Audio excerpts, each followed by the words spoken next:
ఇప్పుడు అది భయం పట్టుకుంది కదా సార్. అంటే యూఏఈ కూడా కలిసి వస్తే ఎలాగూ ఇజ్రాయెల్ ప్రైమ్ మినిస్టర్ మోదీ గారితో మాట్లాడాడు ఫోన్లో. ఇజ్రాయేలీ టీం యూఏఈలో ఉన్నారు. గోల్డెన్ డోమ్ తీసుకెళ్ళి అక్కడ పెట్టుకున్నారు వాళ్ళు. ఐరన్ డోమ్ పెట్టుకున్నారు అక్కడ ఒకటి. గోల్డెన్ డోమ్ ఈయన తయారు చేస్తా అంటారు, ఐరన్ డోమ్ వాళ్ళు పెట్టుకున్నారు. టెక్నీషియన్స్ని పంపించారు, అంటే ఇజ్రాయేలీ ఆర్మ్ ఫోర్సెస్ని. అక్కడ ఉన్నారు వాళ్ళు యూఏఈలో. అబ్రహాం అకార్డ్ సైన్ పెట్టిన 2 దేశాల్లో ఒక దేశం ఇజ్రాయెల్, అరబ్ దేశాల్లో, ఇంకోటి బహ్రెయిన్. వీళ్ళిద్దరు సంతకం పెట్టారు. సౌదీ అరేబియా పెట్టలేదు, ఒమాన్ పెట్టలేదు, కువైత్ లేదు, ఇరాన్ అయితే చేయరు అస్సలే, అటువైపు పాకిస్తాన్ కూడా చేయలేదు. సో పాకిస్తాన్ ఏమైపోయిందంటే చాలా సంవత్సరాల నుంచి ఈ ఇస్లామిక్ క్లబ్లో దూరడానికి ట్రై చేస్తున్నారు.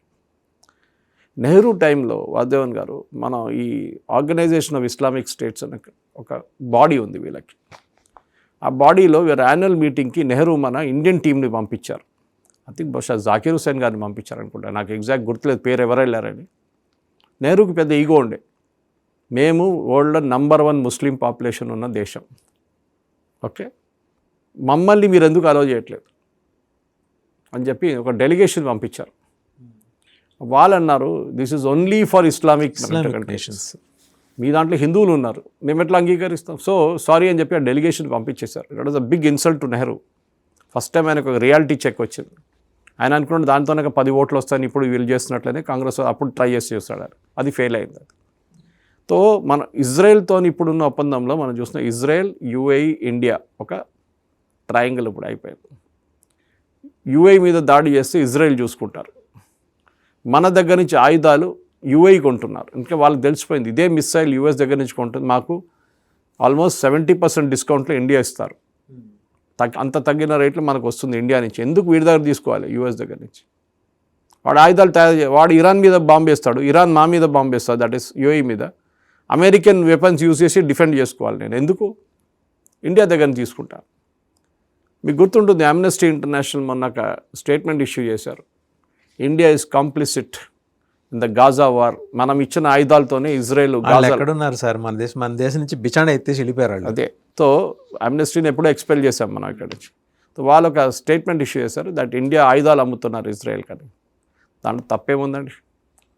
మీకు గుర్తుంటుంది వాసుదేవన్ గారు, ఈ ట్రంప్ కొన్ని నెలల ముందు ఒక థ్రెట్ ఇష్యూ చేశాడు బెంజమిన్ నెటన్యాహుకి, మీరు వినకపోతే, నా మాట వినకపోతే అంతే సంగతి, నేను వెపన్స్ కూడా ఇవ్వను మీకు అని చెప్పారు. అమెరికా ప్రతి సంవత్సరం $3.2 బిలియన్ వెపన్స్ ఇస్తారు ఇజ్రాయెల్కి.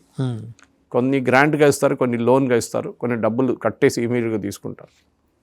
ఇప్పుడు ఇజ్రాయెల్ అన్నారు, Netanyahu the moment the statement was made, Netanyahu అన్నారు నో ప్రాబ్లం, మీరు ఇవ్వక్కర్లేదు, నెక్స్ట్ 5 years కానీ ఇస్తారు కదా, మాకు అగ్రిమెంట్ ఉంది కదా, మేము అప్పుడు దాకా ఆల్రెడీ స్టార్ట్ చేసేసాం, ఇంకొక దేశం ఉంది మా దగ్గర, వాళ్ళ దగ్గర నుంచి మేము కొనుక్కుంటున్నాం, and that country is called India.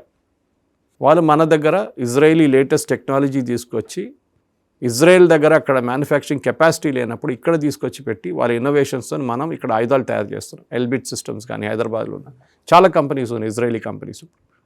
వాళ్ళు మన ఆర్మీ కోసం తయారు చేస్తున్నారు, వాళ్ళు వాళ్ళ కోసం కూడా తీసుకెళ్ళిపోతున్నారు ఇండియా నుంచి.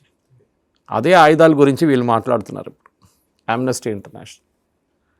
సో ఇజ్రాయెల్కి తెలిసిపోయింది ఒక రిలయబుల్ పార్ట్నర్ అని చెప్పారు కూడా ఒకసారి నెటన్యాహు. మీకు ఎక్కడ మీకు ఏ కంట్రీలో సపోర్ట్ లేదు, ఇజ్రాయెల్ మినహా ఎక్కడ లేదని చెప్పి ఎవరో చెప్పారంట.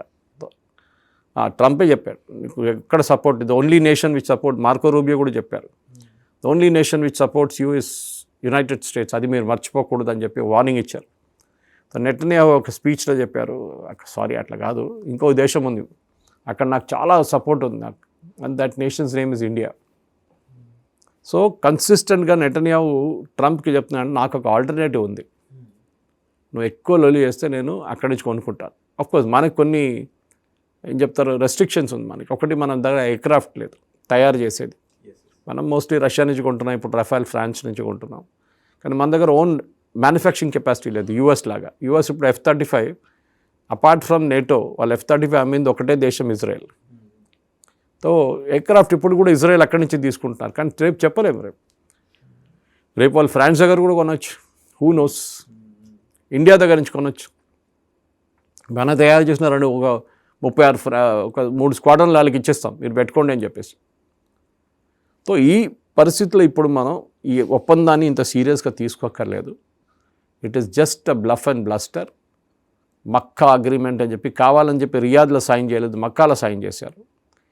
ఇక్కడ ఇంకొకటి ఉంది, ఈ ముస్లిం వరల్డ్లో ఎవరు లీడర్ అని చూపించడానికి చాలా రోజుల నుంచి ఒక గేమ్ నడుస్తుంది. సార్ 47 దేశాలు ఉన్నాయి, ఒకడు ఇంకోడిని బిని నమ్మడు, సిని ఇగ్నోర్ చేస్తుంది.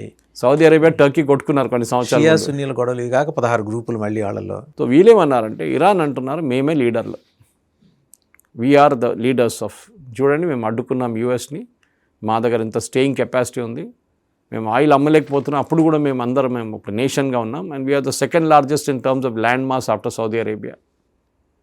సో మేమే లీడర్, ఇస్లామిక్ వరల్డ్ లీడర్. అటువైపు పాకిస్తాన్ అంటే we are the only nation, Islamic nation with a bomb.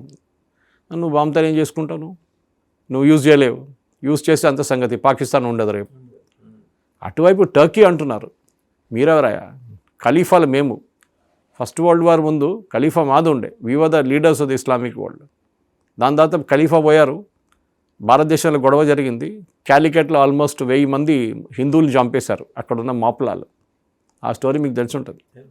ఎక్కడో ఖలీఫా టర్కీలో అక్కడున్న గొడవకి ఇక్కడ హిందువులు చంపేశారు క్యాలికట్లో బిఫోర్ ఇండిపెండెన్స్. అండ్ దాన్ని సమర్థించారు ఒకరు, హిందువులకి ఇదే జరుగుతుంది నాకు తెలుసు, మనం ఏం చేయలేము అని చెప్పిన మనిషి, ఆయన పేరు మోహన్ దాస్ కరమ్చంద్ గాంధీ. ఆలోచించండి.